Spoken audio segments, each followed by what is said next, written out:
ہمارے ملک پاکستان کے اندر بھی مرزا غلام احمد قادیانی اس بدبخت نے جب جھوٹی نبوت کا اعلان کیا اور کہا کہ میں بھی اللہ کا نبی ہوں، مجھ پر وحی اترتی ہے، تو اس کی سرکوبی کے لیے بھی رب تعالیٰ نے مختلف مردان کلندر کو رب نے میدان میں اتارا، جن میں سے ایک مشہور و معروف نام حضرت پیر سید میر علی شاہ رحمۃ اللہ تعالی علیہ کولڑا شریف والے، انہوں نے اس مرزا غلام احمد قادیانی کی ایسی خبر لی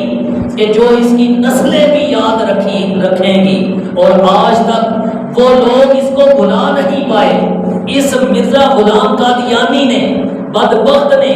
حضرت پیر میر علی شاہ صاحب رحمۃ اللہ تعالی علیہ، انہوں نے جس وقت شمس الہدایت کے نام سے کتاب لکھی اس کی سرکوبی کے لیے، اور حضرت عیسیٰ علیہ السلام کا جو قرب قیامت میں آسمان سے نزول ہوگا اس عقیدے کو واضح کرنے کے لیے کہ لوگ دھوکے میں نہ رہیں حضور کی ختم نبوت کے معاملے میں، اس مرزا غلام قادیانی سے جب اس تحریر کا کوئی جواب نہ بن پڑا، اس نے جھوٹ موٹ یہ اعلان کر دیا کہ میں ان کو یہ چیلنج کرتا ہوں پیر میر علی شاہ صاحب رحمۃ اللہ تعالی علیہ کو کہ یہ عربی میں قرآن کی تفسیر لکھیں، میں بھی لکھتا ہوں، پھر یہ فیصلہ کروا لیا جائے جس کی اچھی تفسیر ہوگی، جس نے اعلیٰ تفسیر عربی میں لکھی ہوگی، اس کو اللہ کا نبی مان لیا جائے۔ وہ جیت گیا۔ حضرت پیر میر علی شاہ صاحب رحمۃ اللہ تعالی علیہ نے کہا مجھے تیرا چیلنج قبول ہے، لیکن اس سے پہلے عربی میں تفسیر لکھنے سے پہلے تجھے میرے ساتھ مناظرہ بھی کرنا پڑے گا۔ مناظرہ طے ہو گیا، بادشاہی مسجد کا وقت جو ہے یہ طے ہوا۔ پیر میر علی شاہ صاحب رحمۃ اللہ تعالی علیہ بادشاہی مسجد لاہور میں پہنچ گئے مناظرے کے لیے۔ یہ بدبخت غلام قادیانی جھوٹا یہ بھاگ گیا، وہاں نہیں پہنچا کیونکہ جھوٹا تھا، اس کو پتا تھا میں مقابلہ نہیں کر سکتا۔ پیر میر علی شاہ صاحب رحمۃ اللہ تعالی علیہ واپس تشریف لائے تو اس نے جھوٹ موٹ کے اشتہار چھپوا کے لاہور کے گلی محلوں میں وہ جھوٹے اشتہار لگوا دیے کہ پیر میر علی شاہ صاحب رحمۃ اللہ تعالی علیہ ہار گئے ہیں، انہوں نے شکست تسلیم کر لی ہے اور میں جیت گیا ہوں، میری نبوت ثابت ہو گئی ہے۔ پیر میر علی شاہ صاحب رحمۃ اللہ تعالی علیہ آپ نے پھر اس کے چیلنج کو قبول فرمایا۔ اس مرزا غلام قادیانی نے انہی دنوں میں اپنی بڑائی کو ثابت کرنے کے لیے منٹو پارک کے اندر، جہاں پہ اب مینار پاکستان ہے، اس پارک کے اندر اس نے جلسہ کیا۔ غلام قادیانی نے سٹیج لگایا ہوا تھا اور بار بار یہ اعلان کر رہا تھا کہ میں اللہ کا سچا نبی ہوں، اگر کسی میں اتنی طاقت ہے تو میرا جواب دے کے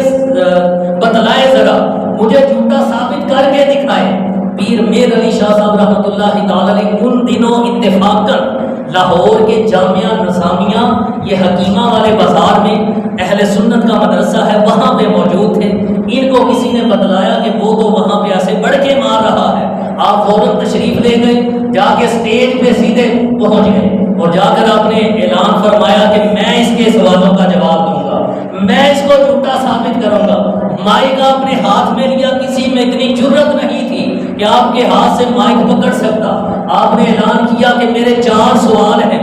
یہ جو جھوٹا مرزائی ہے یہ میرے 4 سوالوں کے جواب دے دے، میرے 4 سوال پورے کر کے دکھا دے، تو پھر اس سے اگلی بات ہوگی۔ کیا سوال ہے؟ آپ نے ارشاد فرمایا میرا پہلا سوال اور چیلنج یہ ہے کہ دریائے راوی ہے جو لاہور کے کنارے پہ بہہ رہا ہے، اگر یہ غلام قادیانی اتنا ہی اسے اپنی نبوت پر ناز ہے، اپنے آپ کو سچا نبی سمجھتا ہے، یہ دریائے راوی کا رخ موڑ کر یہ جو جلسہ ہو رہا ہے اس کی طرف اس دریا کو لے آئے تو پتا چلے کہ یہ واقعی اس میں نبوت کی طاقت ہے۔ اگر یہ نہیں کر سکتا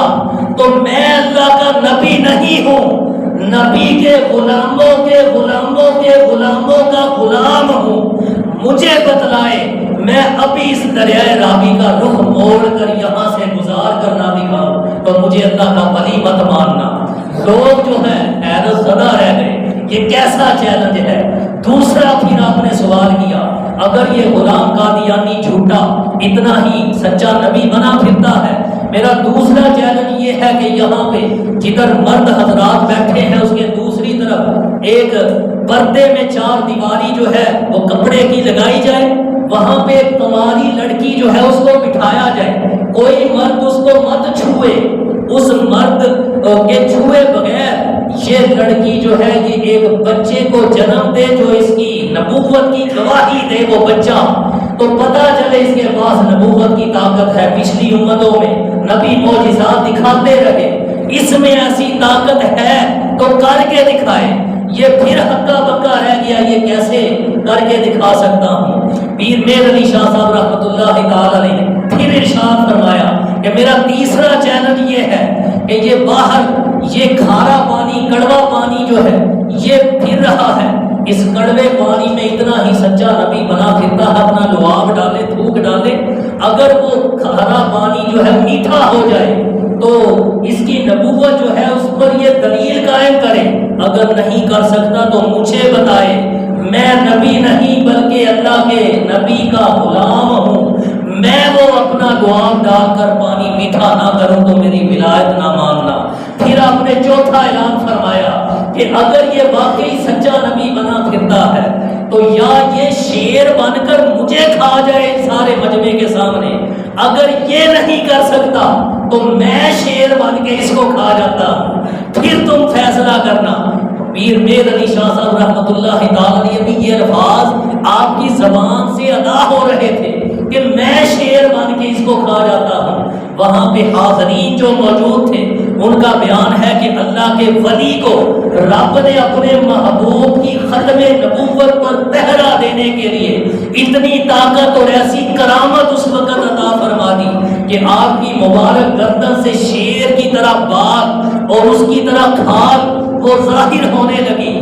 آپ کے قریب جو دیگر اہل سنت کے مشائخ اور علماء کھڑے تھے ان میں سے ایک نے پیر صاحب کے کندھے پہ ہاتھ رکھا اور اونچی آواز سے بولے، حضور شریعت شریعت شریعت۔ کہ جناب صرف طریقت میں لگ کر اتنی بڑی کرامت دکھا کر ان باقی لوگوں کو آزمائش میں مت ڈال دیں، شریعت شریعت کی پاسداری کریں، شریعت کا جو پردہ ہے اس کا خیال رکھیں۔ پیر میر علی شاہ صاحب رحمۃ اللہ تعالی علیہ بعد میں بھی، وہ مرزا تو وہاں سے بھاگ گیا، اس کی بعد میں خبر نہیں، بعد میں پیر صاحب اکثر یہ فرمایا کرتے کہ اس وقت اگر میرے کندھے پہ ہاتھ رکھ کے وہ فلاں صاحب مجھے روک نہ دیتے تو خدا کی قسم اس سارے مجمع کے سامنے اس مرزا کی خیر نہیں تھی۔